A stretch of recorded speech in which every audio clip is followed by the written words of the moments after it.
All right. I know we're a week late.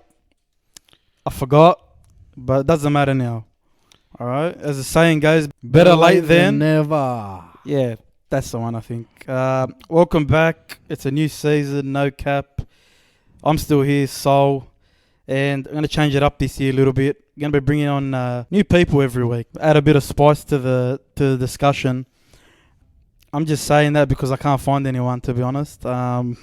Everyone deserved me, but I've stumbled upon a quiet legend of the game. He's in the inner sanctums of the NRL these days. No one knows him. He hasn't spoken a word till now. Some people call him the Oracle. Some people call him the rugby league massage guru. Can I say your real name? Yeah. My man Ben. How are you, brother? Pretty good, Soul. How are you? I'm fantastic, mate. What a start to the season last week, man. Are you pumped? I'm excited. How good was it? I mean, nothing really surprised us last week, right? Same top 6 teams are still good. The same bad teams are just as bad as ever. Look, we can't say that they're bad, but they'll perform later on in the season when their game isn't on the line. Yeah, I guess so. I mean, Titans had a slow start. Dogs started well for 10 minutes and then they just dropped off. Broncos had a great first half against Para. Then they lost their mojo. Who impressed you the most last week? Look, the team that impressed me the most would be the Brisbane Broncos because they came out firing in majority of that game. They lost 3 major stars and then their pressure backed off. And when they lost those 3 stars, that's when Parramatta started piling on the points through Broncos' errors. Yeah, no, I'm shocked you said it, but yeah, true. They were pretty good. Para didn't win the game, but they got given the game. Yeah, I think for me, the team that impressed me the most was probably the Sydney Roosters. I know Manly's is a basket case, but the tries these guys score is not normal. No other team can score tries like they can. And I'm not just saying it because I've worked for them, but honestly, that game, Tedesco scored 3 of the craziest tries. Like, anyone else gets stopped, but he doesn't. He's unbelievable. And Brett Morris is about 50, still scoring tries. Come on, man. That's not fair. Scoring tries, he scored a hat-trick. It's not fair, man. That's not fair. Let's go straight into the issues this week. Obviously, we've heard about the Toby Rudolph scenario. There's comments after the game. Wow, beautiful. We've got a bit of a... How good's that? First show. And we're burning down the building. Yeah, that's not a good sign. We've set the house on fire. How good's that? That's how much they want us back. Oh, my God. What are we talking about again? Yeah, Toby Rudolph. His comments after the game. Even his topic is bringing the house on fire. Jesus. Honestly, when I look back on him, his intention wasn't bad. He didn't come from a bad place. But I don't think it's not the time anymore to say things like that. People do get offended easily. Some people do get offended for no reason. Like, it's got nothing to do with them. But I know some people are genuinely offended. So it's a slippery slope, man. Like, I was listening to the radio this morning during my long drive around Sydney delivering... Oh, yeah, sorry, I forgot to mention. This guy, this is the only time he's free right now, actually. He works from like 5 till midnight, so it's unbelievable we got him now. Yeah, so what I heard a lady say that she's okay with the comment that he said. It's more locker room talk. And yes, it is locker room talk. Locker room talk. Yes, it is locker room talk, but there also needs to be a way to say it better. Yes, he got G'd up by one of the interviewers.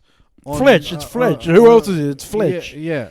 The clown. Yeah, and, you know, he wants a clown response. And these guys are footballers. They're human beings. They're down to make mistakes. Nah, but we can't get offended at every little call that these players make. They're going to be making a lot of calls over their lifetime.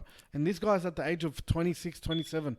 He's getting old. He just wants to play the last 4 or 5 years that he's got left in the NRL and go overseas and make his buck. You've already written out his career for him. If we're gonna start picking on him from now, we might as well just ship him off to Super League. And relax a bit there. But we gotta forgive and forget. Yeah, we gotta forgive and forget. I know, but look. The thing is, the intention wasn't bad. You know, he came. He even said after, "Nah, I gotta recover." I'm joking. I gotta go recovery. They take one part of it out and they put it on him, you know. But that's how social media works these days, right? That's how they find the worst thing you say in an interview and put you on. But look, the problem is now he probably won't do an interview ever again. And and if he does get asked, he's gonna go, "Yeah, nah, credit to the boys." That's it. That's all you're gonna hear from him from now on. Let's move on to the Joseph Suaalii saga. Finally ended. The Roosters got the exemption. What a shock. Look, honestly, because the Roosters aren't desperate for him to play. Yeah, they're not desperate, but go. But let's say when you get to the mid-season bracket of Origin and Rep teams, where James Tedesco might get picked for Australia or New South Wales. Well, he's going to get picked for New South Wales, obviously, but yeah. Okay, let's say Roosters get an injury to James Tedesco or Brett Morris. They need a player to fill in the gap.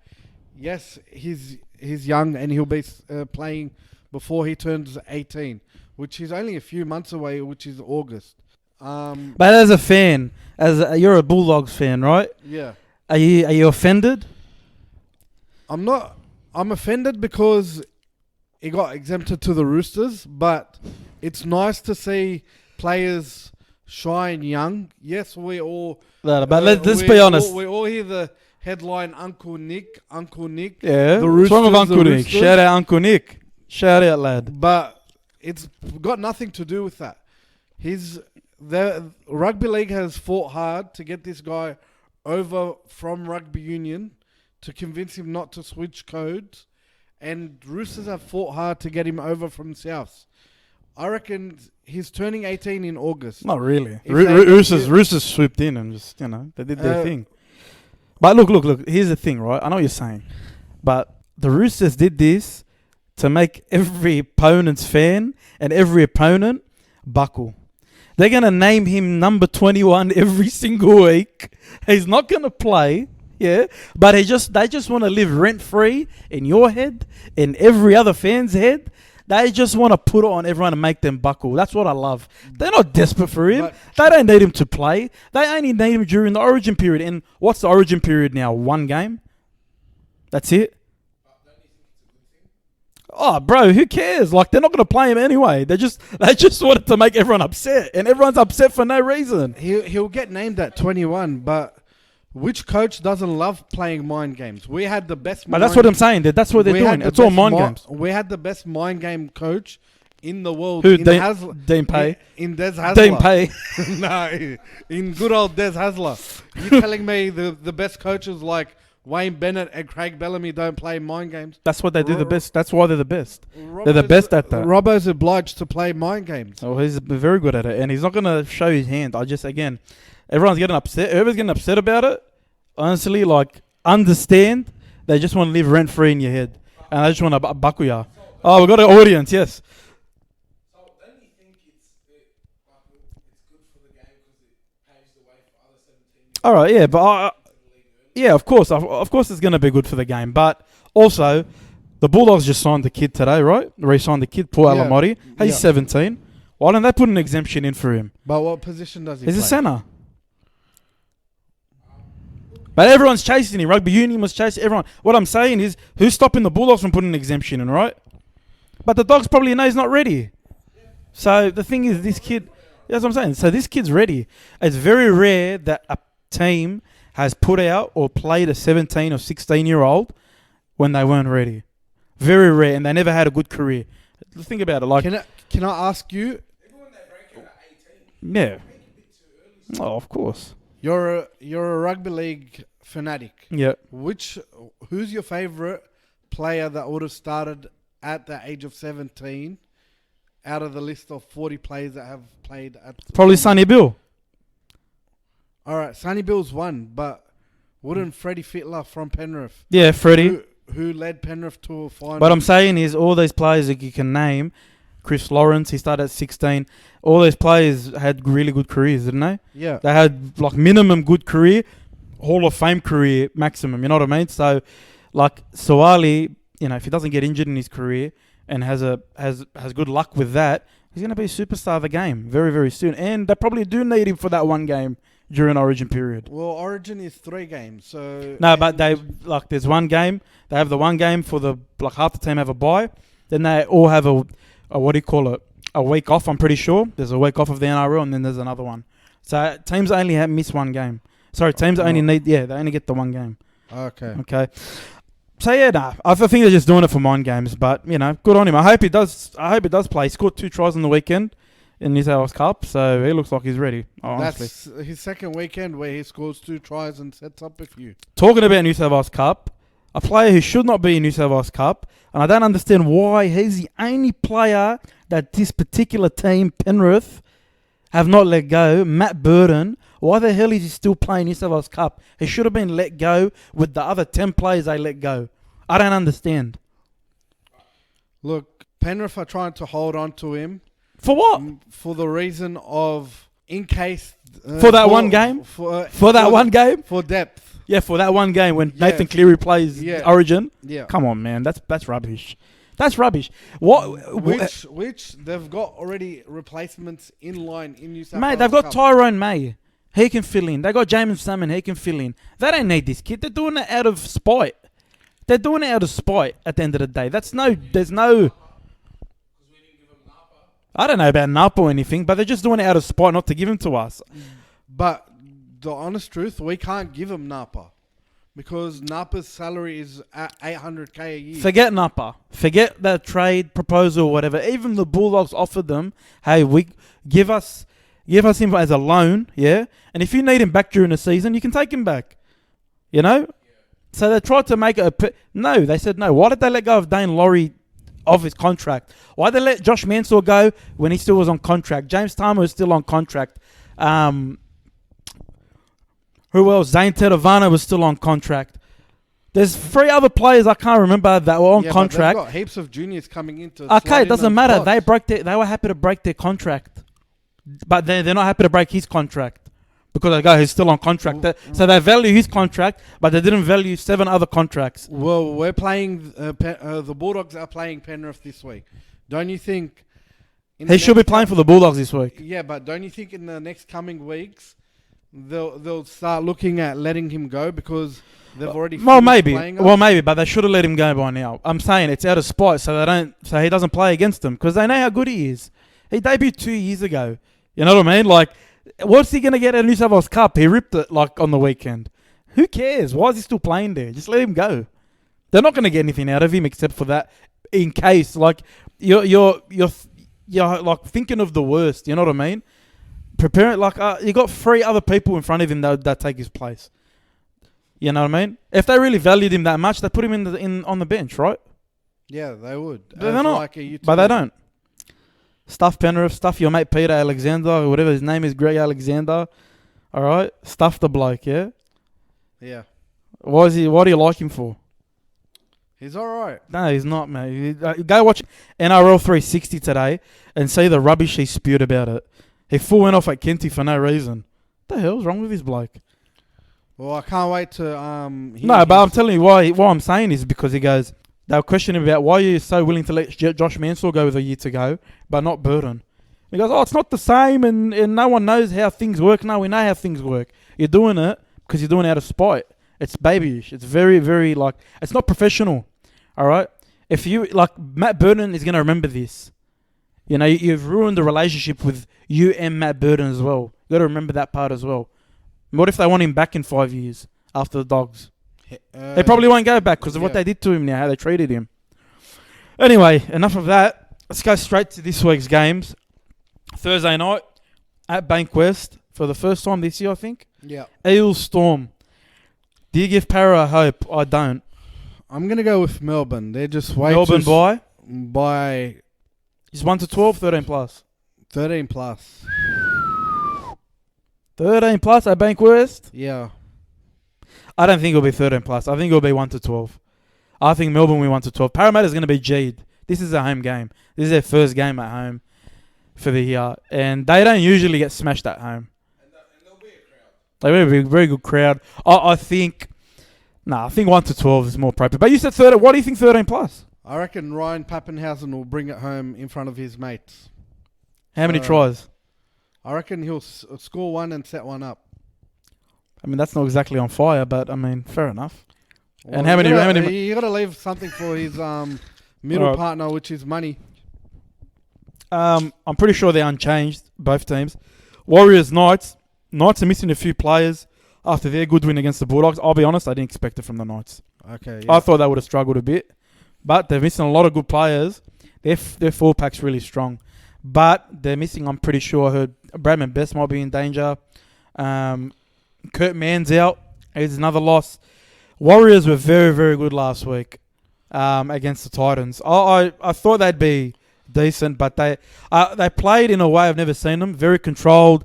You know, they managed the game well and they finished them off well. So I think Warriors will get them. Yeah, Warriors will get them, but it's technically a home game for both teams. Yeah, it even is. though it's a home game for the Warriors. Yeah. But Central Coast is like Newcastle territory, so the fans will turn out. Yeah. But I think, again, 1 to 12 Warriors. Yeah. 1 to 12. Same thing. Friday night, Gold Coast versus Brisbane. I think Gold Coast will win this. They should win this. No, I think they should win this after last week. You know, it was disappointing last week from them. I think Brisbane showed their hand a bit too much last week. They'll be G'd up for the game, Brisbane. They'll give them a game. Again, I don't think it's going to be smashing. I think Gold Coast 1 to 12 here. I think Brisbane might turn up. They've named Coates even with the neck injury, and they've named Asiata. Asiata's named. Okay. Okay, so I think Brisbane might come out strong. Of course. Yeah. Titans are still working out their combinations. So is Brisbane, but So you're going Brisbane. yeah, Wow. 1 to 12. 1 to 12. All right. Saturday afternoon, 3 p.m. Bulldogs, Panthers at Bankwest as well. People think, I know Panthers got off to a good start, but it was 8-0 for a long time, and the Cowboys had nothing, for them. They defended them well. No one talked about their defense for that period. In the end, Penrith's class got them over the line. They outplayed them in the end. I don't think it's going to be a smashing. I still think Penrith's going to win. Again, I think it's going to be 1 to 12. I think Bulldogs are going to surprise a few people. Same here. And plus, it's going to be wet, I think. So, there's a question on their defense, the Dogs, but again, I think, I think they've got a chance. I think they've got a chance of making it a game. I don't think they'll win, but you think that? Yeah. Anything on the Dogs? Well, Heart would say Dogs, but Head would say Penrith. And I would say 13 plus, but we'll have a bit of a score. 13 plus Canterbury, what? 13 plus Penrith. Yeah, 13 plus Penrith. Another game, Manly versus the Rabbitohs. Manly coming back home after that crap start against the Roosters. It was really bad, that game for them. Rabbitohs, second half, they showed something. I'm shocked they dropped Mansour. Bring back Jackson Paulo. Look, Rabbitohs for me. I know, again, Manly's going to be home. I don't think they're going to get smashed again. I think Rabbitohs will win 1 to 12. Well, if that Manly gets smashed by Souths at home, Desi would really be under pressure at Manly. It's tough for Desi, but you're versing two of the top teams in Rabbitohs and Roosters' first two games. Anyone would get belted, honestly. If you're one of those, struggling but teams, it's a home game. But still, if you're one of those struggling teams, honestly, you wouldn't beat the Roosters or Rabbitohs' first two games. You know what I mean? Yeah. So it's a bit harsh on Desi. I think they got to calm down on that. Saturday night, North Queensland, St. George. St. George showed something last week, man. I know Cronulla's decent team. Cronulla didn't get over the line very easily. I mean, it was a struggle. Yeah. North Queensland were very poor. Tal Malolo, I don't know what's going on with him and the coach. There's issues there. But it's up there. It's in North Queensland at their new stadium. Well, he's still got a few years on his 10-year deal. Do you reckon they'll release him early? They might. They might. Why not? Because I think the balance of their squad's really bad. I don't think they've got money in the cap because they lost Molo, their forward, to Dragons. I think they're struggling with that management. They're going to be struggling for a couple of years with that until that deal's gone. They overpaid Valentine Holmes. They overpaid Michael Morgan. Michael Morgan's done nothing. I know he's been injured. But even when he played that full year in 2019, he wasn't the same as he was before. So I think there might be changes coming. Not this year, but in the coming years there. Yeah. I think Dragons are a chance. I think North Queensland's home ground advantage is going to get them over the line. I don't think so. I think Cowboys are still working on their combos. St. George showed something last week, and I think they want to kind of bring it to the table and start the season well. Yes, they lost last week, but I reckon they'll give it to the Cowboys and come out with the win 1-12. Beautiful. Sunday afternoon, Tigers, Roosters. Tigers. They were really good first half last week against Canberra. Yeah. Really good. They really matched them. And then again, they fell away. It's crap. They got to verse Raiders at their home and they got to verse Roosters off their game. It's at Campbelltown. Roosters are going to win. 100%. One of Tigers' stars was having lunch at Grappa this week. We got a bit of a scoop here. Yeah. No names, yeah? No names. He wasn't named in last week's side, but... now we definitely don't know who it was now. Definitely don't know who it is now. Roosters or Tigers? Roosters 13 plus for me. I reckon more than 13 plus, but yeah, 13 plus. This guy. Last game, Sharks Raiders at Jubilee because the Sharks don't have a home anymore. Yeah, it's going to be a hard one. I reckon. I know because Canberra's playing away. I reckon Sharks might come away with the meat pie, but you think Sharks are going to win? Yeah, I think Raiders are going to win. Well, I think again it's going to be a good contest for a half. I think the Raiders very strong in the middle, man. Sharks struggled for periods against Dragons. Everyone's tipping Dragons to be wooden spoon as well. You know, they're not tipping them to have a good season. At least bottom four. So I think it's going to be a good game for a bit. I still think missing Sean Johnson is gonna hurt him. I don't know. Townsend's in doubt as well. So they're not. Yeah, he's in doubt. And that's the icebreaker for you. If he's out, Raiders win. It is. I never knew you valued him so highly. Now I'll go Raiders 1-12 there. And that's about it. Thanks, Ben. It's been a pleasure, man. It has. Maybe we'll see you in the near future. Sure will. Thank God we got this off and running. Thanks for listening. We'll be out on iTunes, Spotify, SoundCloud, YouTube. Only audio for now, you know. The videos will come back eventually, but for now, listen in your car. True? True. All right. I love listening to you on Spotify. I appreciate that, mate. You're a legend. Thanks, everyone. Enjoy the footy.